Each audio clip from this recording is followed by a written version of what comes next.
tertúlia. Então, boa tarde a todos. Hoje é dia 21 de fevereiro de 2016, é um domingo. O verbete é de número 3.670, ele tem 5 páginas, 49 elogias e 13 máximos. O tema, bastidores paradiplomáticos, e foi elaborado segundo a especialidade paradiplomaciologia. Quem redigiu o verbete é a veteraníssima Jaqueline Narras. A Jaqueline Narras é um dos personagens desse livro, tá? Dos 500 verbetógrafos. Aqui. Dos 500 verbetógrafos, né? Os primeiros 500, agora a gente já está no andamento para os outros 500 verbetógrafos. Então, quem quiser conhecer os outros personagens, é só entrar no Shopcons que o livro está lá à disposição. A Jaqueline Marie Narras, ela é graduada em Artes Plásticas e Administração Pública, é brasileira, natural de São Paulo, capital, voluntária da Conscienciologia desde outubro de 1992, docente em Conscienciologia desde 1996 e tenepsista desde 2013. Os bastidores paradiplomáticos são o conjunto de ocorrências multidimensionais sucessivas, publicamente imperceptíveis, relativas às tratativas, negociações ou processos conciliatórios interassistenciais por parte de consciens e ou consciexes, funcionando de modo individual ou grupal, a fim de permitir conclusão harmônica, desassediadora, cosmoética e evolutiva para os envolvidos. Na pensenologia, nós destacamos o holopensene pessoal da pacificação, o holopensene do intercâmbio informacional, o holopensene da intercompreensão, o holopensene da reconciliação, o holopensene do ganha-ganha, o holopensene da conciliabilidade. Na fatologia, o diagnóstico da conflituosidade nos bastidores paradiplomáticos, as rivalidades intragrupais, os trafares dominantes nos processos conflitivos e os trafores preponderantes nos processos conciliatórios.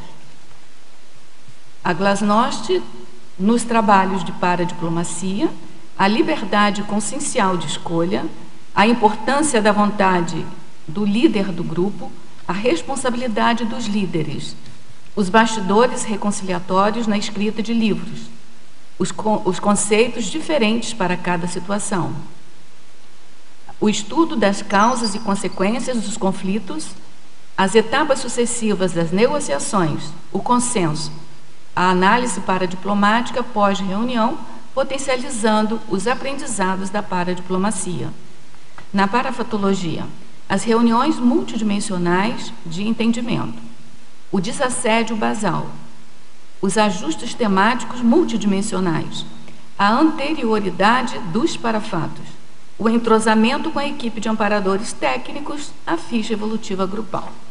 Na argumentologia, eu chamo a atenção aqui de um parágrafo bem interessante, que é a seriexologia, na qual a verbetógrafa chama a atenção de que os conflitos, eles servem também para expurgar, né, a patopensenidade pessoal ou grupal e propiciando, então, uma construção de um novo patamar de interação. E também o parágrafo reperspectivação, onde ela propõe aqui a reversão, né, parcial ou total do panorama anticonflitivo. Na remissiologia, nós destacamos o acerto grupo kármico, calculismo cosmoético, cultura de paz, mediador, senso universalista e tares expositiva. Nos bastidores paradiplomáticos são recriadas as ambientações para-reconciliatórias, visando alcançar acertos multisseculares a partir dos desassédios antibelicistas e interassistenciais. Você já conhece a metodologia dos bastidores paradiplomáticos do conflito? Poderia fazer concessões em etapas sucessivas a fim de chegar à resolução dos próprios conflitos interpessoais? Na bibliografia específica, a autora contribui com 4 fontes de referência. Agora nós vamos ler a mega-análise elaborada pela equipe de mega-análise da Enciclosapiens, que é constituída por Ana Maria Rocha, que está aqui presente com a gente hoje, Marilene Raganin, também está presente com a gente hoje aqui, e a Socorro Frazão. Acerto, mediação, sociologia, desassédio, reencontro. descortínio, negociação, retaguarda, para-direito, reconciliação, entrosamento, reconstrução, harmoniologia, apaziguamento, posicionamento, intercooperação, conflituosidade, grupo-carmologia, intercompreensão e paradiplomaciologia. Jaqueline, a pergunta que a gente sempre faz para começar aí os debates nossos aqui é o que te levou a escrever esse verbete? E assim, eu gosto sempre de saber se houve algum bastidor assim que a gente possa, já que você trabalha com paradiplomacia, né, nos bastidores, né? Se você puder contar para a gente. Ok. Então, boa tarde a todos. A princípio, eu me interessei em estudar a questão da paradiplomacia. Sempre tive uma queda realmente para o tema, mas a princípio foi a partir de um conflito, né? E que eu estava assim dentro, não era, vamos dizer, uma protagonista, mas eu estava inserida e eu percebia que o conflito ele atrasava muito as tarefas daquele grupo. E aí eu comecei a estudar. Então isso foi no ano de 2001 já. Né? Comecei a me interessar, comecei a ler sobre o assunto e comecei a perceber que muitas vezes o conflito ele traz à tona questões do grupo ou entre grupos que muitas vezes realmente precisam surgir para que haja uma conscientização que aquilo existe, que está dentro do funcionamento daquele grupo. É muito difícil um grupo que não tenha nenhum conflito no nosso nível, eu penso, de evolução, né? Então, eu penso que com o tempo, com a evolução da consciência, ela vai trabalhando essas questões, ela vai chegando a um patamar íntimo de maior pacificação e, em consequência disso, ampliando a sua capacidade de comunicação, de interrelacionamento, evitando, diminuindo e até chegando ao ponto de não se ter mais conflito, né? Eu penso que nós todos estamos caminhando para isso. Eu achei bem interessante esse seu parágrafo, né, lá da harmonitologia, que não é para edulcorar os conflitos, né? Não. Mas assim, olha, se vem o conflito, vamos aproveitar ele e fazer daquilo uma reconciliação, né? Sim. Muito interessante. Esse é inclusive um escritor muito conhecido, que é o Vinyamata, que ele fala sobre isso, né? É lógico que a gente não vai fazer uma apologia ao conflito, né? Não é isso, mas se ele existe, ele precisa ser estudado, analisado e verificado assim, por que aconteceu e o que a gente pode fazer, né? E também, se não vem à tona hoje, pode vir depois, né, com maior força. Então é melhor que venha à tona agora e a gente consiga resolver. A nossa natureza ainda é muito conflitiva, né? Intimamente, até a pessoa não precisa muitas vezes falar, mas ela tem esse conflito muitas vezes que é íntimo, né? E que prejudica, né? Mas a gente está aprendendo, quer dizer, o caminho da evolução é esse, né?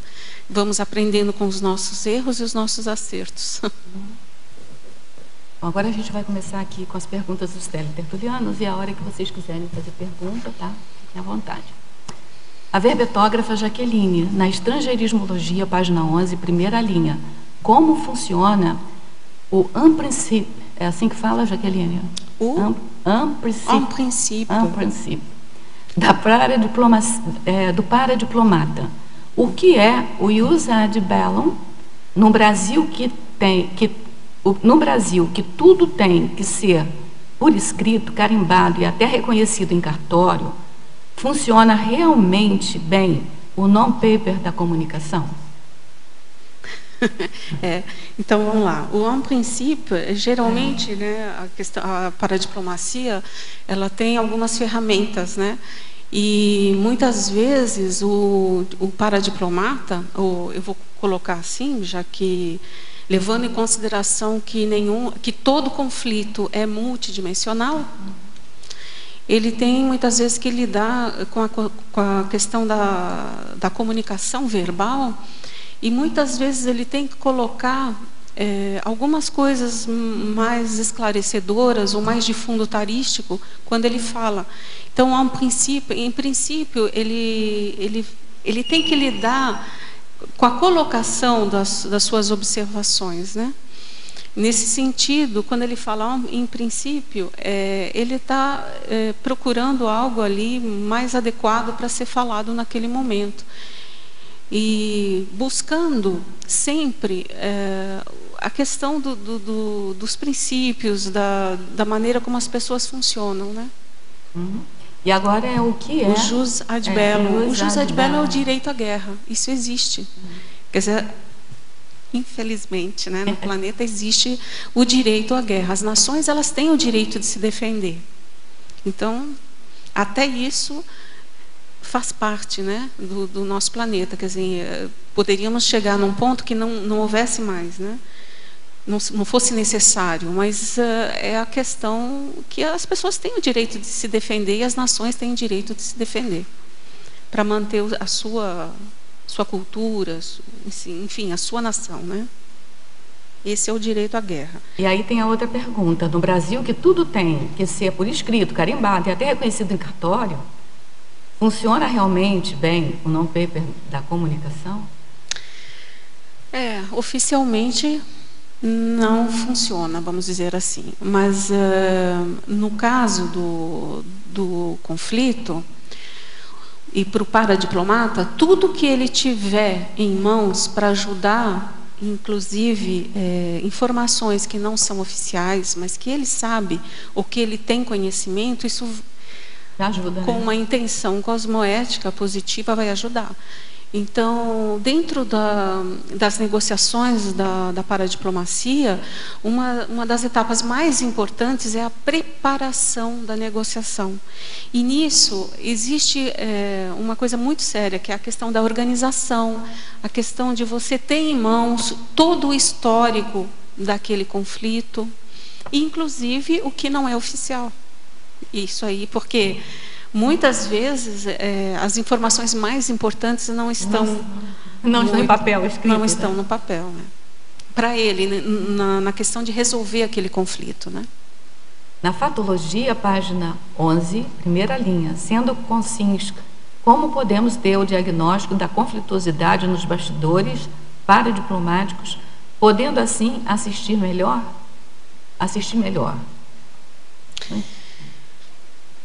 Então, você entendeu a patologia? Entendi. Nesse caso, dentro de um conflito, existem inúmeros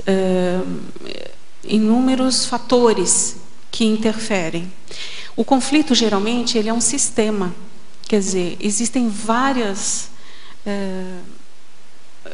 ações ocorrendo, públicas, outras que são subliminares. E o diagnóstico, ele é muito importante, quer dizer, você tem que entender o que está acontecendo dentro daquele grupo ou entre aqueles grupos. Isso não é muito fácil, mas é possível. E no nosso caso, como a gente está falando em paradigma consciencial, o parapsiquismo ajuda muito. Então, primeiro, anotar tudo para fazer esse diagnóstico, utilizar das técnicas paradiplomáticas, questionar aqueles grupos ou aquele grupo, pôr às claras as intenções, os objetivos, o que está se demandando, o que está se requerendo ali dentro daquele grupo. Então, o diagnóstico ele é feito a partir de questionamentos, de perguntas, de saber exatamente o que aquele grupo quer. Quando se tem um diagnóstico preciso, você já tem mais de 50% do acordo ou da pacificação já na mão, né? Quer dizer, consolidada. E porque existem coisas que são faladas e, como eu falei, coisas que não são ditas, né? Então é isso que o mediador, o paramediador ou o paradiplomata, ele precisa entender dentro daquele contexto. Eu não vejo isso, assim, não vejo a possibilidade de um diagnóstico sem o parapsiquismo, tá? Mesmo na ciência convencional, na diplomacia, mesmo eles talvez não tendo ciência, né, desse aspecto, mas ele ocorre. Ele tem um senso, né, de tem percepção, a intuição, né? Exatamente. Já que ali na primeira página, na fatologia, terceira linha, você chama atenção para a dissidência insolente e a dissidência lúcida. Eu achei bem interessante, mas queria que você desse assim orientações para que a gente não caia nessa condição da dissidência insolente, que me parece que é uma das mais comuns, né? Então, o que você pode dizer para a gente? Porque existe dentro do aspecto conflitivo muitos trafares que preponderam, né? E um deles, que é muito forte, está muito ligado ao egoísmo, é o orgulho. Quer dizer, muitas vezes aquela pessoa ou aquele grupo, ele não quer aceitar ou não quer dar a mão a torcer, o braço a torcer, desculpe. Então, foi obtido um consenso que, na realidade, não houve uma aceitação. Então, aquela pessoa ou aquele grupo, ele, de alguma maneira, ele sai dali. Ele faz uma dissidência. Aí, a princípio, assim, o que a gente vê é que não houve uma pacificação, não houve um consenso. Não houve consenso, né? Aliás, a gente lê muito, assim, em alguns pesquisadores aí dizendo que consenso não existe. O que existe é a concessão de um do outro, mas consenso. Todo mundo pensar do mesmo jeito. Não existe. Inclusive, não existe um acordo sem concessões. Então, não é possível, porque você tem um ponto e outro ponto. Você vai chegar num meio que vai ser mais ou menos favorável ao que as pessoas querem, aos grupos, mas não vai ser totalmente o que eles querem. Né? Então, muitas vezes as pessoas elas se veem numa situação que não, acabou ali, terminou, mas aquilo não foi aceito intimamente. Então, o que acontece? Ela, de alguma maneira, ela faz a dissidência, né? Insolente, né? Porque é aquela coisa bem monárquica, bem já aproveitando o final de semana da monarquia, né? Mas é tudo baseado no orgulho, no egoísmo, né? E, de um outro lado, a dissidência lúcida anticonflitiva. Penso que também existe a dissidência lúcida, que a pessoa vê que aquilo não é mais para ela, né? Que existe um certo grau de maturidade, que ela para de ter uma postura beligerante, mesmo sem concordar, mas ela sabe que ela precisa parar ali. Então, também eu penso que até é positivo se a pessoa tem uma lucidez da postura dela. Isso pode favorecer uma reflexão a posteriori, né, sobre aquela situação, né?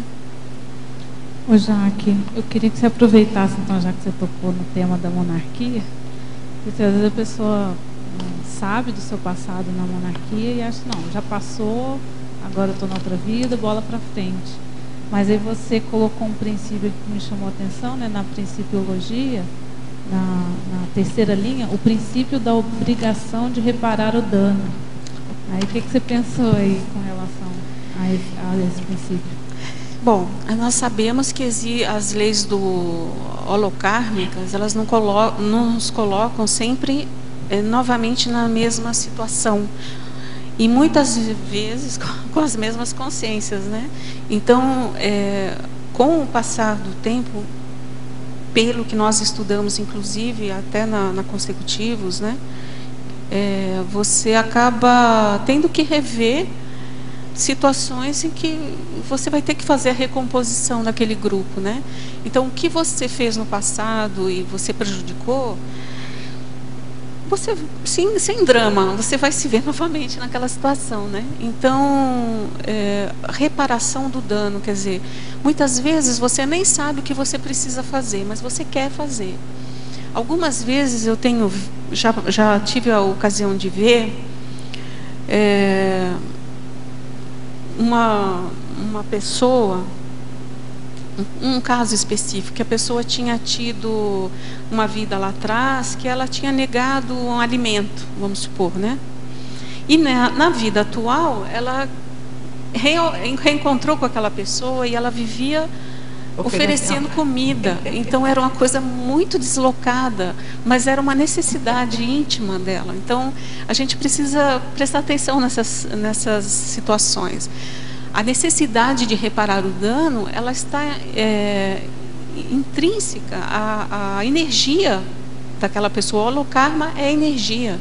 Então você traz aquilo e você quer fazer alguma coisa naquele sentido, mesmo se atualmente aquilo não tem muito razão de ser, né? Então, às vezes a pessoa não está passando fome, mas existe aquela necessidade de dar uma comida, um alimento àquela pessoa.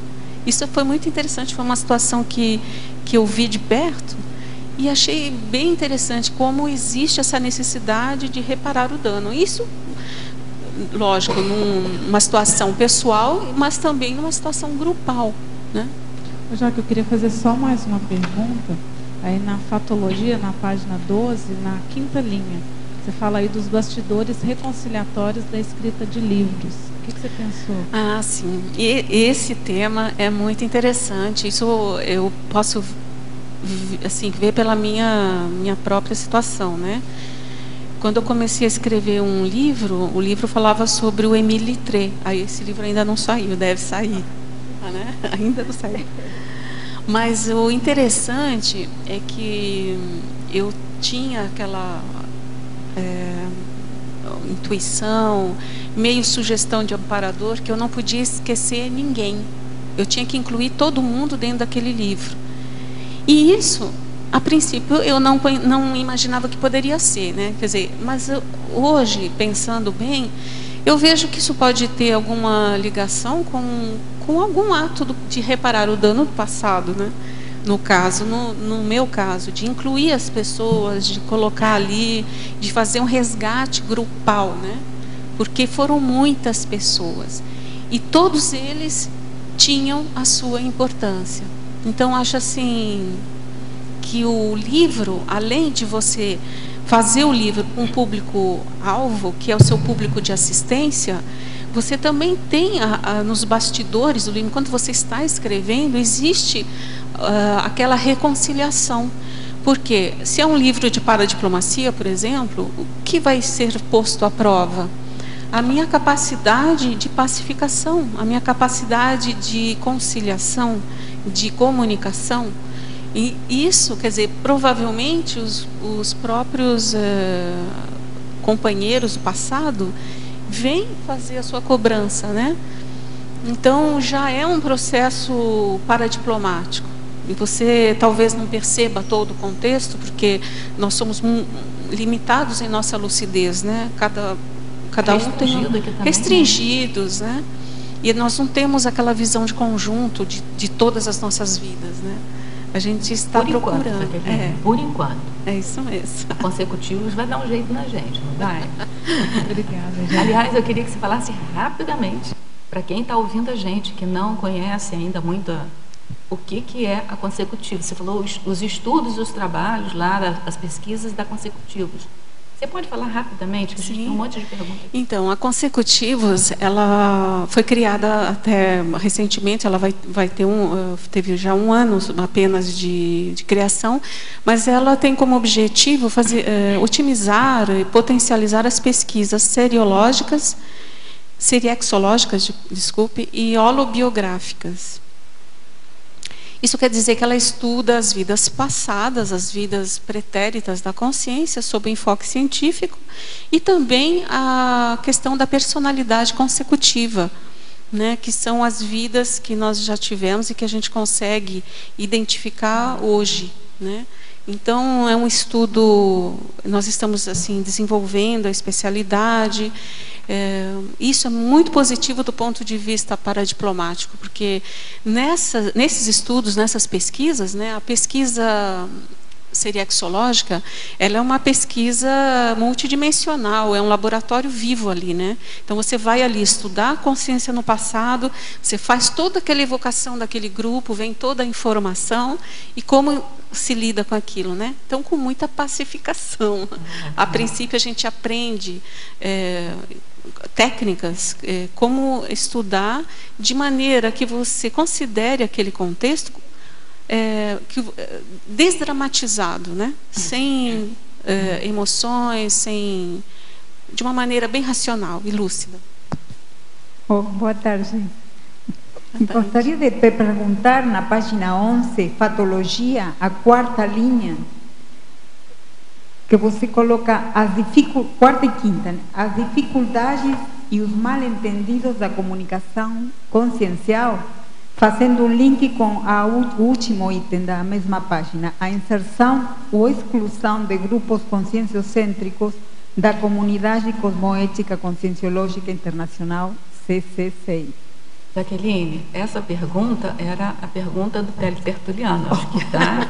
O Holopensene aqui está bom. Eu vou só ler o complemento que ele fez, porque você responde as duas ao mesmo tempo. Okay. Ele fala assim, eliminar as dificuldades, né, mal-entendidos da comunicação consciencial, principalmente no nosso sofrido Brasil dos analfabetos funcionais. Então ele resgata aí o analfabetismo funcional. Aí você responde as duas ao mesmo tempo. Então, o que eu percebo é que a comunicação, ela é a principal fonte de conflitos, né? Nós temos muitas dificuldades. Eu consideraria que nós todos temos que ler muito dicionário. Isso quer dizer o quê? Que muitas vezes não estão claros os conceitos que eu tenho com o conceito que o outro tem, né? E isso gera muita dificuldade entre as pessoas. Quando a pessoa, então, não tem tem mais essa dificuldade, isso se torna maior. Mas eu vejo que o principal nesse sentido, eu acho que vai ser difícil ainda termos uma homogeneização conceitual entre as pessoas. Mas eu acho que tem uma coisa que supera tudo isso, que é a questão do fraternismo.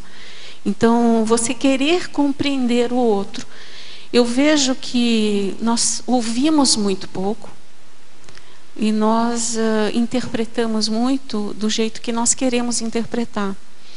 Então, isso é óbvio que vai dificultar todo o entendimento. Então, primeiro, a gente tem que ter certeza do que a outra pessoa quer dizer. Nós temos também que ter certeza do que nós queremos falar. Existem muitas nuances, então, dentro da comunicação. Por isso que eu penso que dentro da comunicação, dentro dos conflitos, o parapsiquismo também tem grande importância, porque ele é uma ferramenta a mais que vem ajudar. Dentro dos grupos, então, da CCCI, eu trabalhei na Unicim exatamente nessa área, na conscienciocentrologia. E quando eu estava lá, 2 grupos foram integrados à CCCI. E muitas vezes nós tivemos dificuldades assim com alguns posicionamentos, algumas pessoas não aceitavam. A gente parte do princípio que é necessário entender as características do grupo. Os grupos podem assumir vamos dizer, diversas facetas, né? E entender o que esse grupo quer, que esse grupo também faz parte desse contexto conscienciológico, é importantíssimo. Na época, não foi fácil, mas assim, eu mesma viajei, fui até onde estava esse grupo, participei de uma dinâmica deles para entender, e vi que muitas vezes a questão assistencial ela é feita sob uma faceta específica. Vamos dizer, vamos dar um exemplo. Um grupo às vezes é mais místico do que outro, e a dificuldade da gente, ou tem tem traços religiosos, né, mais aparentes. Mas o mais importante é a oportunidade de interagir com esses grupos, de perceber o que eles têm de bom para a gente crescer e também o que nós podemos ajudá-los.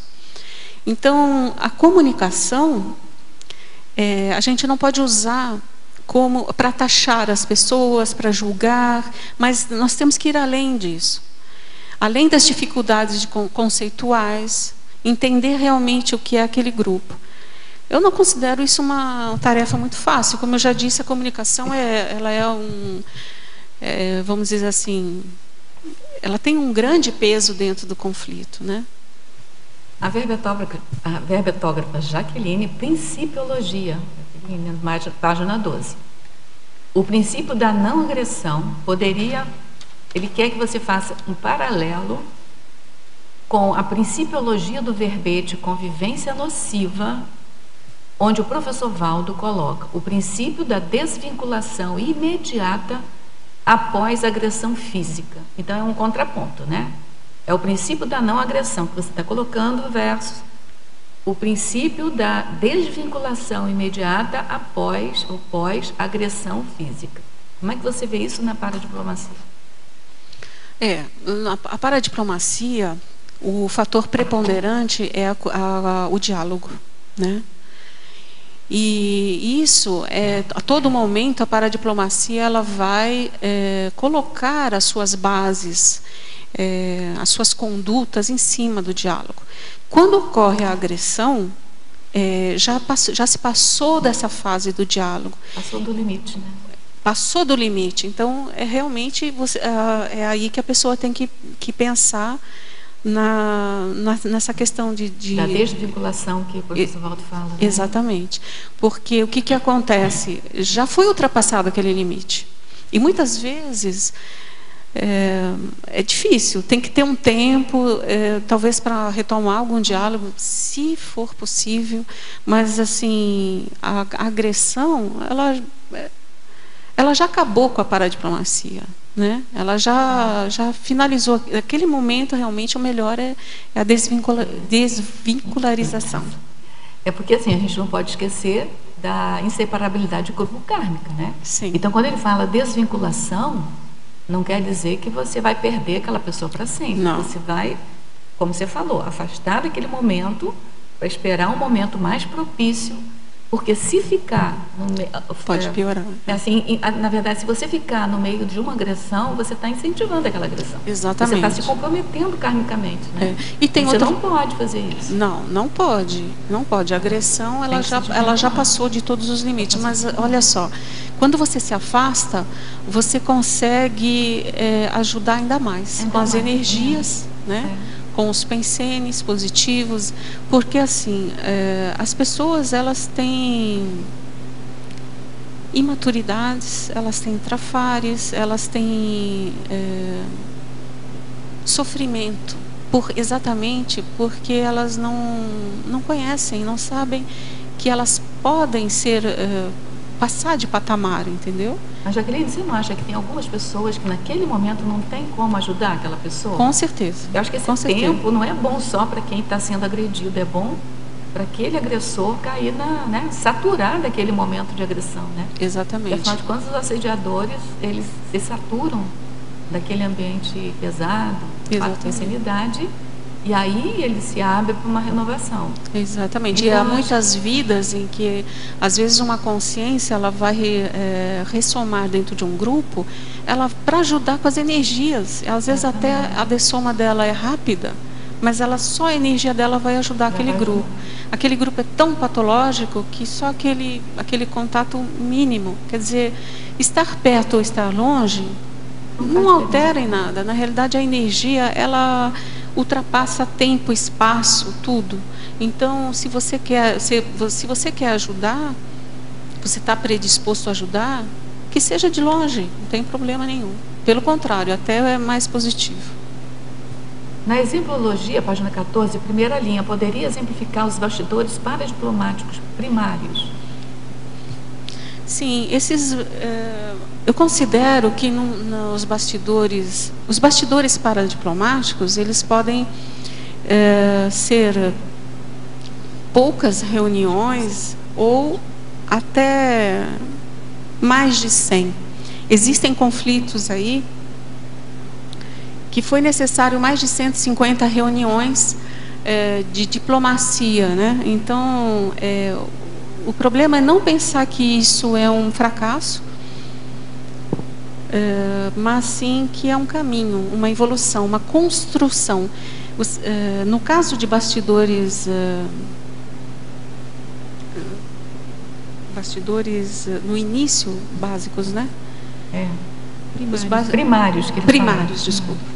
Os primários, na realidade, são o início das negociações. Quando se começa a construção ali daquele entendimento.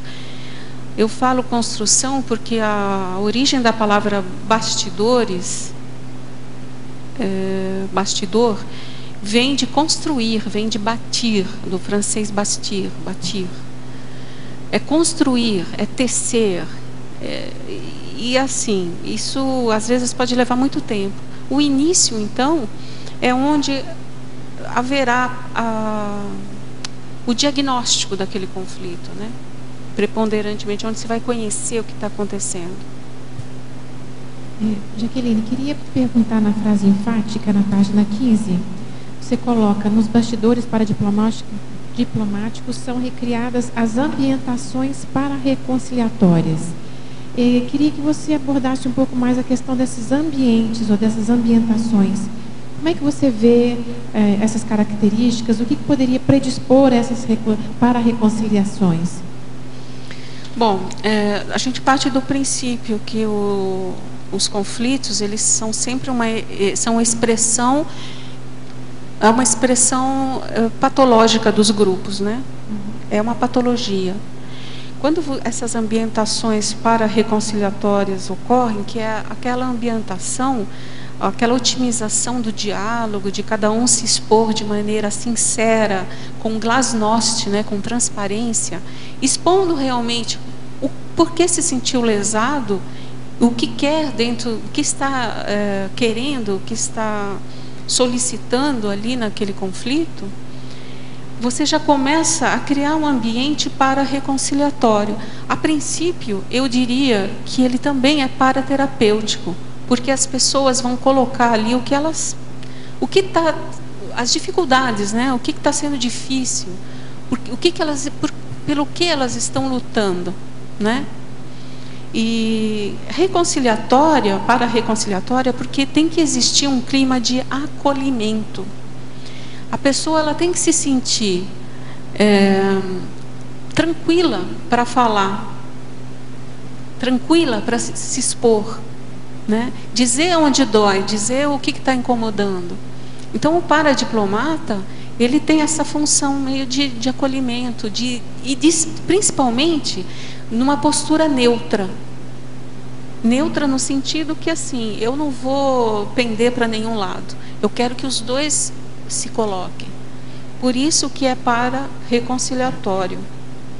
A reconciliação, ela exige honestidade, franqueza, principalmente expondo o que a pessoa está querendo, por que ela está se sentindo machucada, por que ela está lutando, por que ela está se defendendo, né? Nesse sentido.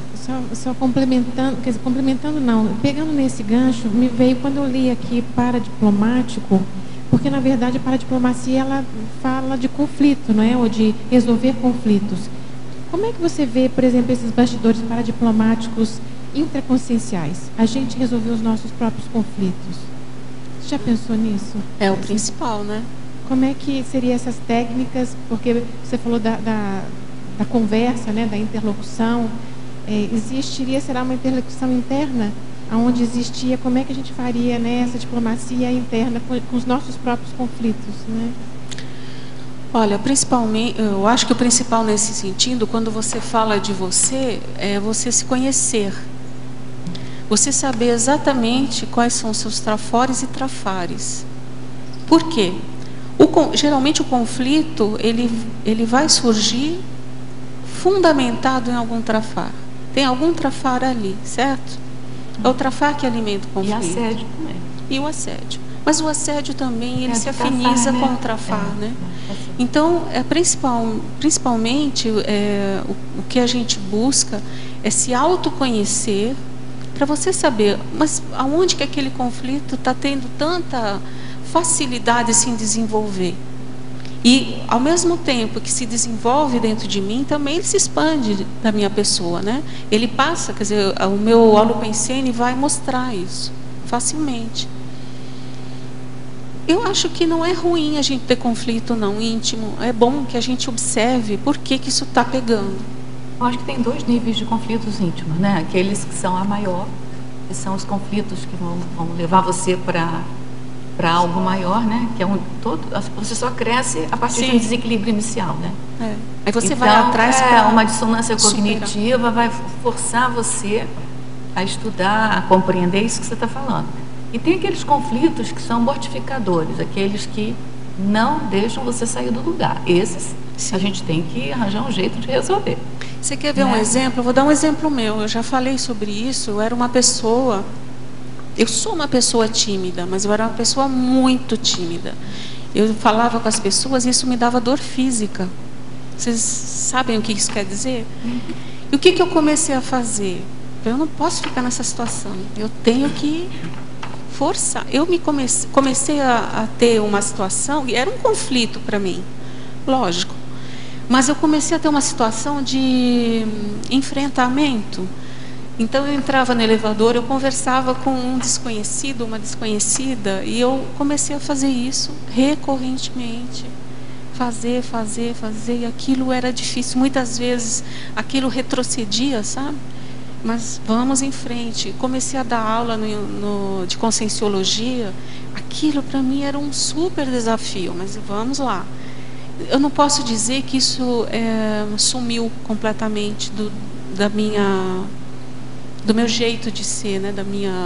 Do meu holopensene, da minha manifestação. Né? O temperamento é a última coisa que muda mesmo, né? Mas eu fui atrás, quer dizer, eu não vou deixar isso me dominar, né? Então é um conflito que você vai enfrentando de uma maneira positiva. Vamos em frente. E eu acho que eu consegui muita coisa nesse sentido. Talvez não chegue no ideal, mas assim, é aquela coisa, você tem aquele conflito, como é que eu posso solucionar? Do que eu tenho medo? Né? O que pode acontecer? A consciência não morre, não é? Aí é que é a interlocução consigo mesma, né? Exatamente. Então parece que tem que ter um afastamento e a gente se coloca vendo a gente mesmo, né? É interessante. Sabe o que é o principal? Eu acho que nesse caso também é você primeiro ver que você está afadado também a errar, né? Todo mundo erra. Então, que você eu estou errando na minha maneira. O que eu posso fazer? É sempre procurar melhorar. Jaqueline, eu penso, quanto a isso, que o tema do conflito existe enquanto a consciência apresenta imaturidade, aspectos de imaturidade que todos vamos tendo ao longo das vidas. Sempre vai trazer conflitos. Se não traz, é mais preocupante que se tem.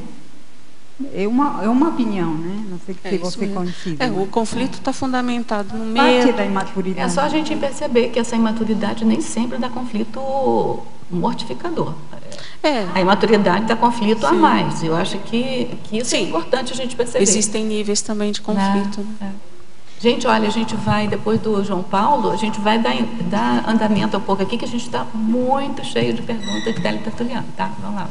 Tá, ok. Então, aqui, já que na página 13, na paradoxologia, você pode falar mais desse paradoxo aí, explicar bem ele? Página 13.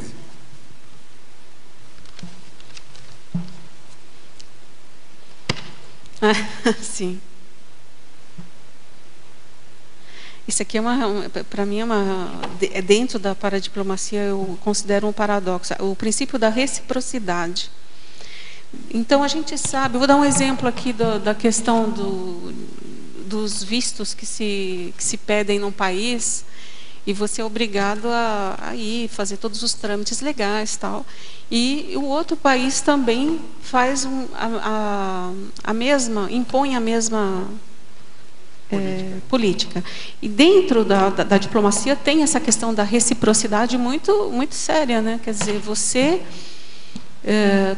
vai tratar o outro do jeito que o outro te trata. Pronto. Isso é um princípio, né? E eu considero o paradoxo porque ela é pautada na retaliação, né? Infelizmente, oficialmente, isso tem que ser assim? Tem que ser assim. Eu até concordo que existem os princípios, né, da diplomacia, que você tem leis, né? Você tem princípios de comportamento, de manifestação, mas não deixa de ser uma retaliação. Isso mostra exatamente a falta de maturidade consciencial, né? Quer dizer, do planeta, simplesmente. E muitas pessoas agem assim quando se diz respeito a elas mesmas. Então, eu vou agir daquele jeito, porque ele é assim comigo, eu vou ser assim com ele. Pronto.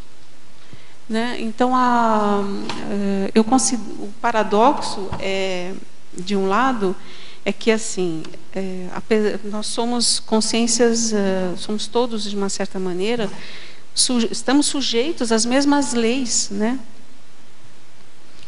E você propõe uma igualdade pela retaliação, pela força, né? Isso que é meio estranho.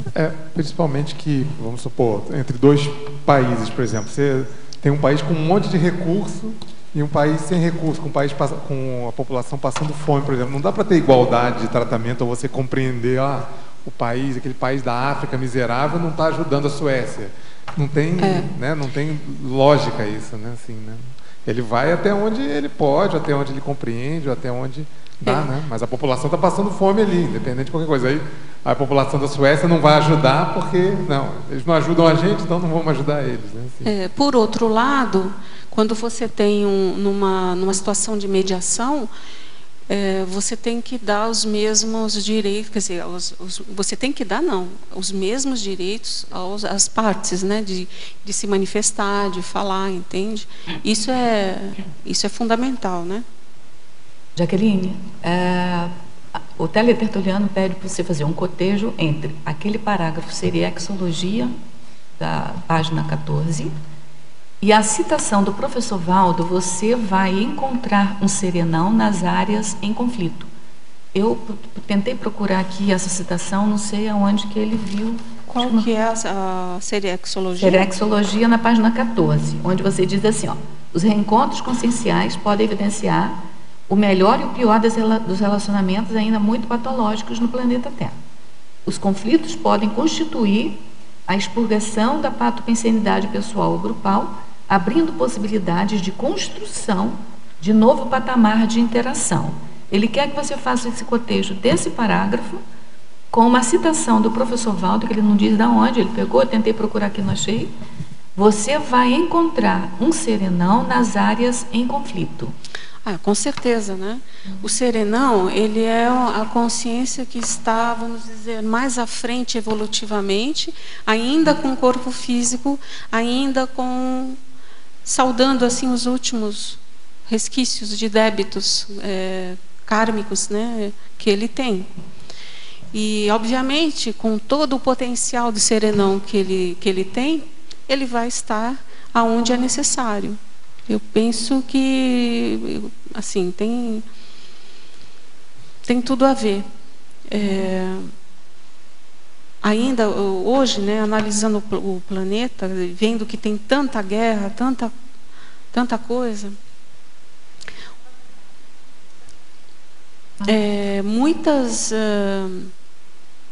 muitas consréus, né, sendo reurbanizadas e surgindo novos conflitos cada dia. Então, eu penso que está correto. O serenão, ele deve estar nesse meio ajudando. Mas, até que ponto, quer dizer, que existe ainda a questão da lei da causa e efeito, quer dizer, que está agindo? Eu acho que o serenão, ele interage ali de uma maneira com as melhores energias, né, dele, mas existe ainda essa expurgação, né, esse karma. Eu não sei se eu respondi o que ele... porque eu acho que ele pergunta... O serenão está aqui para ajudar a gente, né? Sim, está. Ai da gente dos conflitos se não tivesse um serenão para harmonizar. Agora, ele não pode resolver o problema para a gente, porque ele não pode fazer estupro evolutivo com a gente, né? Exatamente. Mas ele está ali, aquilo que você falou logo no início, da pessoa que faz a desvinculação de uma agressão. A pessoa sai, mas fica mandando energia para pelo menos pacificar o ambiente. O Serenão faz isso. O professor Val também sempre fala que em toda cidade grande, se não fossem os serenões, as energias de serenões, haveria batida de automóvel em todas as esquinas do trânsito, né, de trânsito. Então, essa aparente organização do trânsito, sim, tem toda uma energia por trás aí. Só o fato dele estar ali já há uma organização, né? Mas eu vejo que quando a questão das CONSRELs, né, das reurbanizações, quer dizer, isso tudo a gente vê que está fermentando, né? É um conflito atrás do outro. A Tele Tertuliana pergunta em Parafatologia, página 12, na segunda linha, o incidente paradiplomático, pede para você comentar. Incidente o incidente são questões que podem acontecer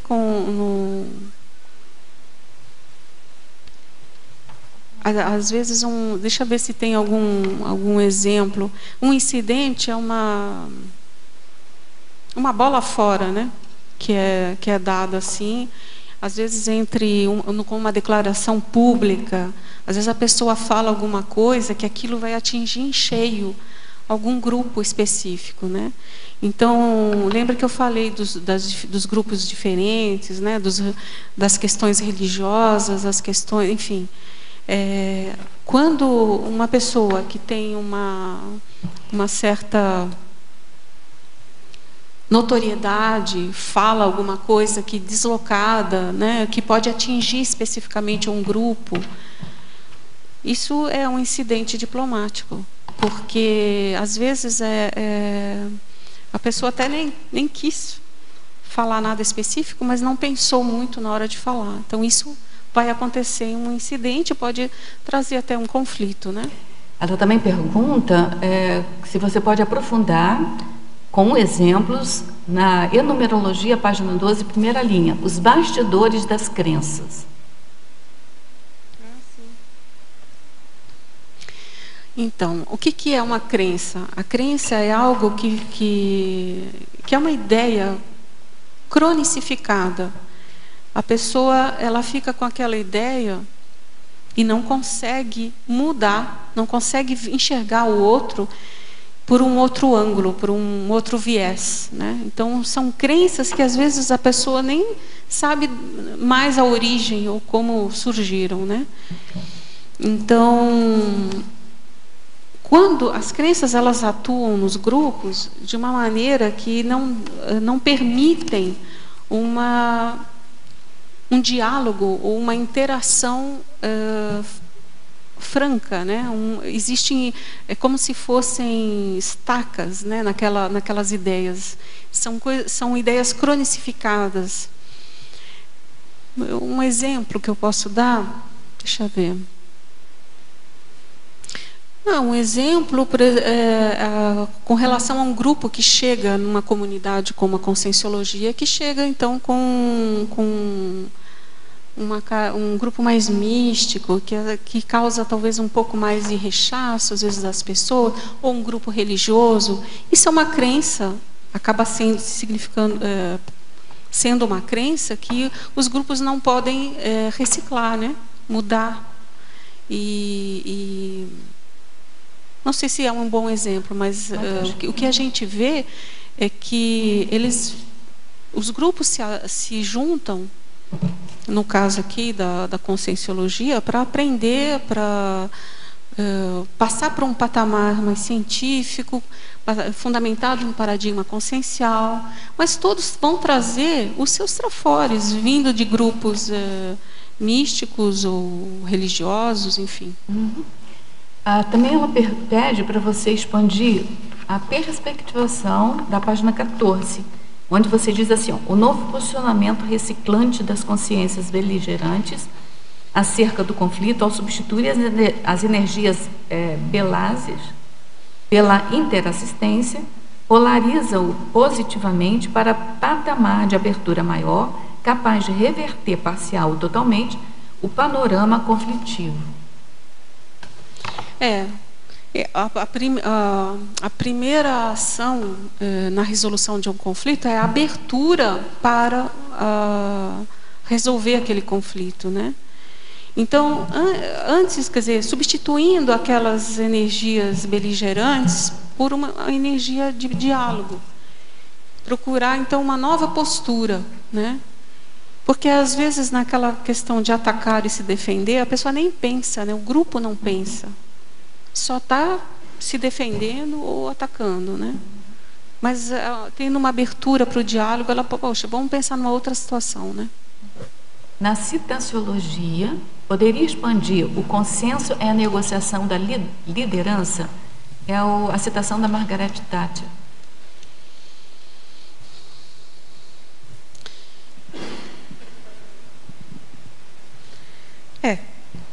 Quando nós, na realidade, o que a gente vê? O líder dentro de um grupo, ele tem um papel fundamental. Existem diversas dinâmicas grupais que ocorrem, né? Mas o líder, quando ele tem uma postura de abertura à negociação, para chegar num consenso, ele já começa a interagir com seus liderados, né? A partir daí, os liderados já começam a mudar junto com ele. O líder, em geral, ele tem nas negociações, ele tem, antes da negociação final, ele leva sempre o que foi decidido para os liderados. Existe, então, a etapa que existe a negociação das lideranças e a etapa que o líder conversa com seus liderados, né? Ou mostra as vantagens e desvantagens daquela negociação, daquele consenso, ou não. Então, quando nós falamos o consenso é a negociação das lideranças, realmente são as lideranças que chegam nesse consenso. Depois, cada líder conversa, então, dentro do seu grupo. É um patamar à parte, né? Muitas reuniões de bastidores não são feitas com a totalidade das pessoas. Isso não é útil, vamos dizer assim, ao diálogo. O ideal é realmente o diálogo dos líderes, num primeiro momento, e depois, então, tendo outras etapas envolvendo todos. Mais gente, isso. Né? Agora, ela ainda só uma coisinha que eu queria comentar. Existe dentro dos conflitos uma cronêmica, como se fosse a fermentação do pão. É uma analogia, mas assim, aquilo tem que ter um tempo de reflexão, tem que ter aquele momento que os liderados com aquele líder vai ter aquelas conversas, vão ver os benefícios ou malefícios de fazer esse consenso. Tem um verbete, levedação consciencial, alguma coisa assim do Félix, lá do Rio, né, que ele fala sobre isso, né, da fermentação. Porque tem que ter esse tempo, né? Por isso que são às vezes, várias reuniões para se chegar num objetivo lá na frente. Isso não é porque está sendo difícil, não, porque é o tempo necessário para a fermentação. Exatamente, para aquelas consciências. Então, ela pergunta ainda, na Fatologia, página 11, segunda linha, os trafares dominantes no processo anticonflitivo e os trafores preponderantes nos processos conciliatórios. Que caminho mental deveria fazer uma consciência que, após ser discriminada, injustiçada e perder seus familiares em conflitos, possa encontrar os trafores de grupos opositor a fim de reconciliar-se? Essa pessoa, ela mora na Espanha hoje, mas ela morou naquela zona de conflito lá na África, enfim. Ela tem bastante experiência com isso que ela está perguntando. Não é fácil, né? Mas assim, o que eu vejo, primeiro você tem que ampliar a sua visão a respeito do conflito. O conflito, ele é multiexistencial, ele é multidimensional, sempre. As pessoas estão se reencontrando sempre. Nada chega para você que não te pertence. Eu acho que isso... E tudo é energia, né? Nós estamos no mar de energia. Então, vamos supor, ela está naquela situação, é uma situação difícil, é uma situação dramática, mas pensando multidimensionalmente, o que você está fazendo ali? A reflexão. O que você pode fazer com aquilo, com aquela situação conflitiva? Trafores e trafares todos nós temos. É difícil você enxergar no inimigo, ainda mais nesse nível de conflito que você perde a sua família, né? Realmente é difícil você enxergar os trafores. Mas existe até aquela comunicação não violenta que o professor Marshall Rosenberg fala que a gente tem dificuldade mesmo, a questão da comunicação, de enxergar o outro. Nós colocamos sempre a nossa emoção antes de enxergar o outro. E isso é complicado, né? Porque já vai contaminada. A nossa emoção, ela não racionaliza, ela não pensa. A emoção, ela é animal. Então, como que fica isso, né?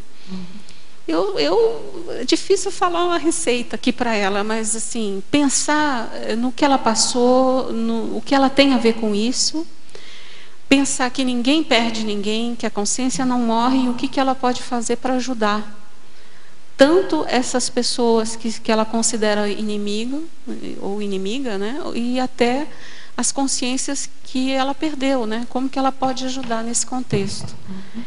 Qualquer passo positivo, reconciliatório que ela fizer, vai reverter para o grupo dela. Toda a energia, tudo que você faz, volta para você, né? Na fatologia... Não, desculpa.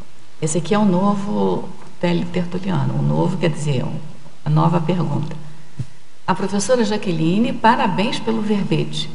Para a fatologia, página 12, última linha... A ficha evolutiva pessoal, a FEP, né?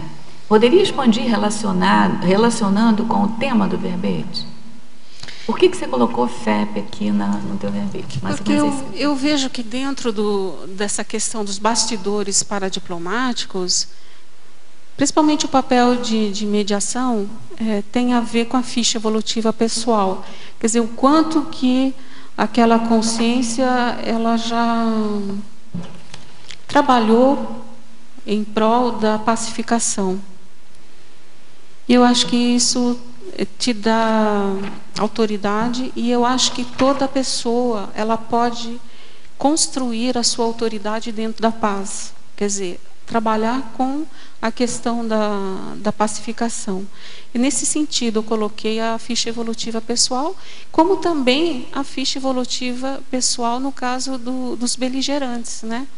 Então, se sempre a pessoa foi beligerante, teve isso, está muito forte isso no holopensene, o que ela vai atrair, né? Você é um radioemissor, né? Os nossos pensenes estão aí indo para o universo. Então, o que você está emitindo, né? Você acho que já deu uma pincelada nesse item, mas eu acho que ele perguntou uma outra coisa aqui. Na fatologia, página 11, última linha, a inserção ou exclusão de grupos conscienciocêntricos da comunidade cosmoética conscienciológica internacional. Em que nível a paradiplomacia é percebida na CCCI? Então, eu vou dizer uma coisa que isso já é conhecido, mas a paradiplomacia, ela está em qualquer assistência que se faça. Existe um nível de paradiplomacia. Concordo, então, você vai fazer uma assistência que seja um animal que estiver atropelado na rua, tem um nível de paradiplomacia. Ainda mais com consciências. Em qualquer momento existe a paradiplomacia. No caso da CCCI, a assistência, ela faz parte... faz parte do nosso, até da questão do nosso interrelacionamento aqui. Eu não.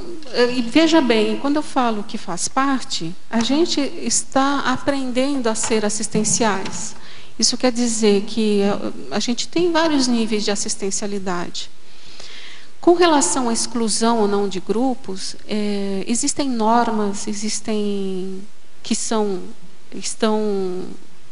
dentro, inclusive administradas pela Unicim, que os grupos eles vão seguir esses parâmetros, né? Essas normas. Quando se faz necessário a exclusão de algum grupo, isso já teve etapas precedentes de negociação e diálogo.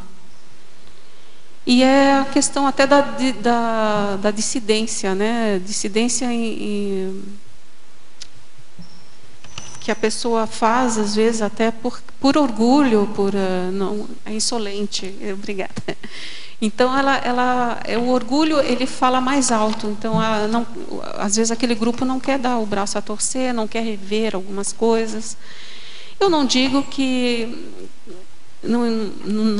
como eu já falei, no nosso patamar evolutivo, nós estamos cheios de trafares, né? Ainda estamos trabalhando com as imaturidades, com esses traços que nos levam para trás. Mas, veja bem, existe uma convergência de objetivos dentro de um grupo, dentro de uma somatória de pessoas, né? E esses objetivos, eles estão até acima das próprias pessoas. São coisas muito sérias de reurbanização do planeta. Então, às vezes, é mais produtivo que aquele grupo se afaste do que continue, né, dentro trabalhando junto, né? O teletertuliano aqui te pergunta, na Fatologia, página 11, segunda linha, poderia explicitar a incompatibilidade pura? Pois é. Nós temos essa incompatibilidade, é muito séria. Nós temos isso e a gente aprende a conviver com as pessoas socialmente, a gente aprende sobre o binômio admiração-discordância, que você vai admirar, enfim, a pessoa e conseguir enxergar os trafores daquela pessoa, mesmo que você não concorde com ela, né? Essa incompatibilidade, ela a todo momento está batendo a nossa porta. Às vezes nós temos essa incompatibilidade com pessoas da nossa família, né? Existe um rechaço, existem às vezes histórias pregressas muito sérias. E primeira coisa, né, que a gente precisa trabalhar é não julgar, né? Você tem aquele contato, se dá a chance, né, de ter uma segunda vez, uma segunda oportunidade. Isso, obrigada. Pegando o gancho no que você está falando, eu queria que você expandisse para a gente o crescendo acerto grupo kármico e a composição grupo kármica na Crescendologia, página 13.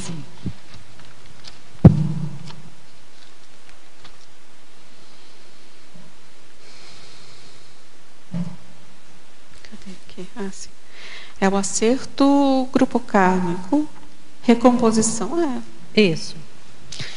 Então, quando nós temos um conflito ou um problema, né, com alguém, com aquela pessoa, é aquela pessoa que a gente vai reencontrar, é aquele grupo que a gente vai reencontrar, e para ter a oportunidade de fazer melhor, ou fazer diferente, né?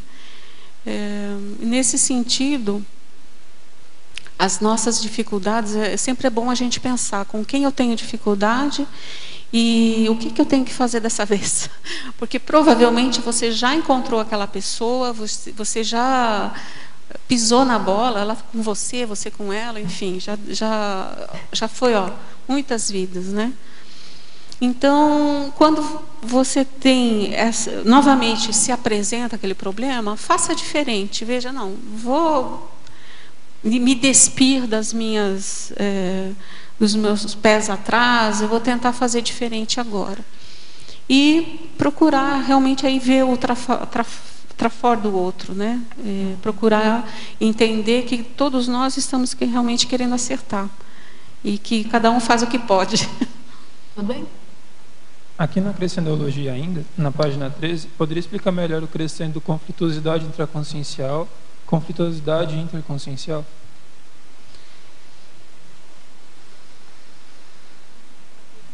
Sim. Então,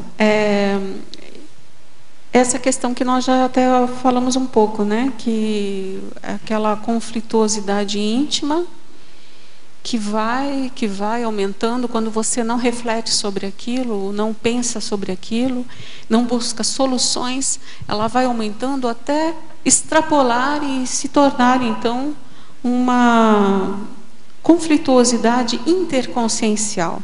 Ela se torna pior. É quando você passa e você deixa um rastro de desentendimentos atrás de você, né? Então é um crescendo, vai só aumentando, é uma bola de neve, né? 2 teletertulianos te perguntam, na Fatologia, página 11, final da penúltima linha, poderia falar sobre as intenções subliminares? São exatamente aquelas intenções que não são faladas, né? Muitas, a questão do poder, a questão da manipulação. Então, a pessoa, ela tem na realidade, ela está com aquele conflito, mas ela não explicita realmente o que ela quer. Então, aquilo fica latente ali, né? E não se apresenta, não passa pela glasnost, né? Pela transparência. Existem muitos casos assim, e que as pessoas não falam. Muitas vezes elas podem até ter vergonha dessa intenção, né? A tensão que fica ali, mas o que acontece? Aquilo vai agir, muitas vezes minando um acordo. Então, muitos acordos são feitos e não são cumpridos, né? Por quê? Porque realmente não foi trabalhado tudo que deveria ter sido ali.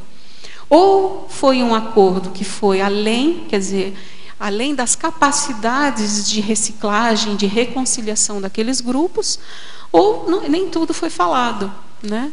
E até aí o mediador, ele vai até um ponto, ele não depende dele. Na realidade, o acordo depende das partes conflitantes, isso, né? Daí aquela importância que você falou do parapsiquismo, né? Porque com o parapsiquismo, essas intenções ficam claras, né? Ficam claras. Na parafatologia, página 12, primeira linha, poderia citar alguma experiência pessoal relacionada às reuniões multidimensionais de entendimento? Sim, muitas, quando eu participei, principalmente na Unicim, mas não só na Unicim, eu posso citar casos aqui da minha própria família, que também teve, quer dizer, o bastidor paradiplomático, é como eu falei, ele está em vários locais. E muitas vezes a gente tem que agir como um paradiplomata dentro da nossa casa, né? Também. Mas ele quer um exemplo? Ele queria. Mas sua experiência pessoal. Bom, tem vários exemplos na Unicim, né? Eu não posso citar porque são casos que exigem sigilo, né? Isso. Agora, eu acho que é importante clarear que talvez haja uma confusão entre reuniões multidimensionais com reuniões no extrafísico, a partir de projeção, entendeu? Eu estou achando que a pergunta foi feita com essa intenção. Pode ser que eu esteja errado aqui. Então, faz parte. As projeções fazem parte. Às vezes, alguns acordos são feitos no extrafísico mesmo, e depois, onde as consciências estão mais libertas do corpo físico, menos restringidas, e ocorre, então, o para-acordo, para depois ocorrer o acordo no intrafísico. Quando eu digo multidimensional, é porque no momento que a gente está conversando, ou está ocorrendo as negociações, ali acontece também a intervenção das consciências, né?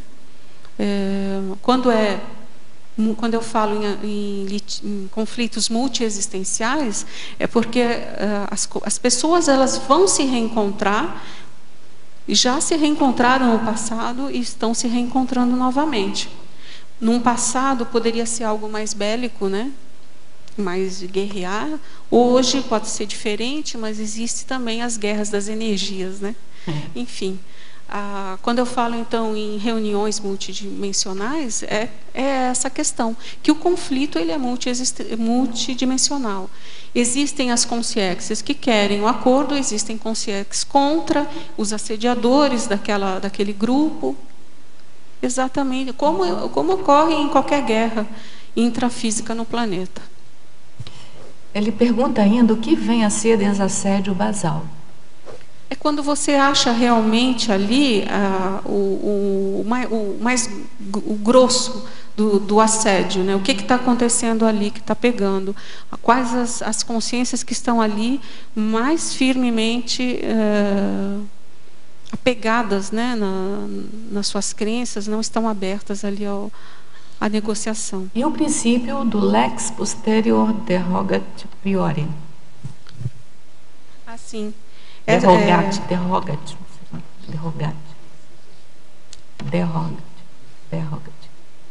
Sim, onde está?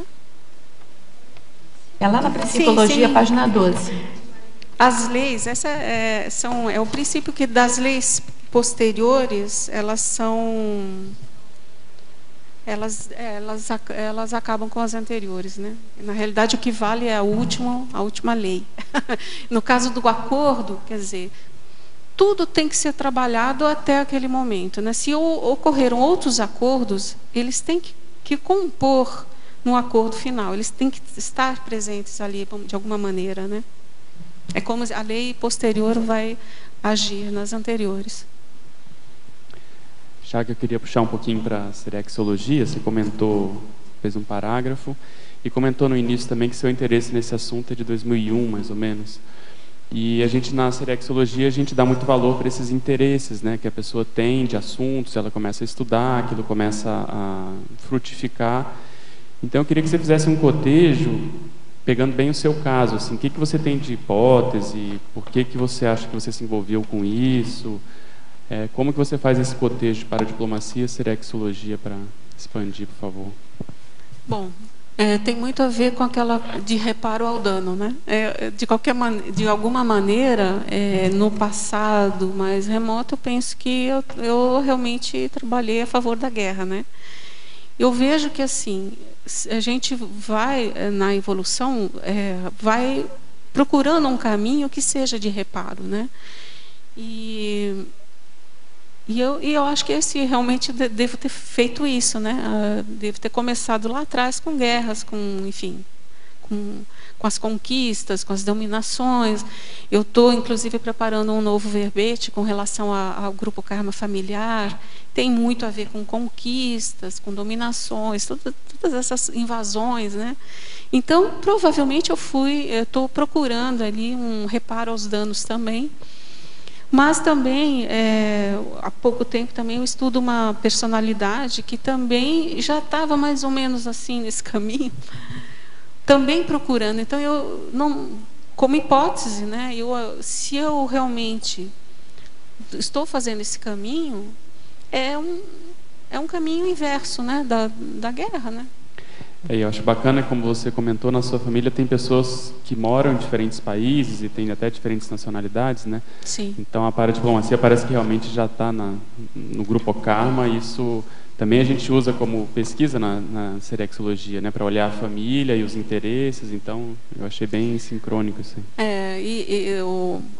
Esse caso da família que me trouxe está me ajudando a entender um pouco que essa questão de convivência com pessoas de lugares diferentes, na minha família é muito forte, né?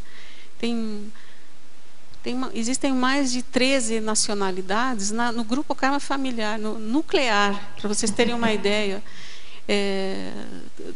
6 pessoas têm tripla nacionalidade, para vocês terem uma ideia. Então, é uma coisa que me chamou muito a atenção E também não é fácil você conviver numa família tão diversa, né? Então são pensamentos muito diferentes, né?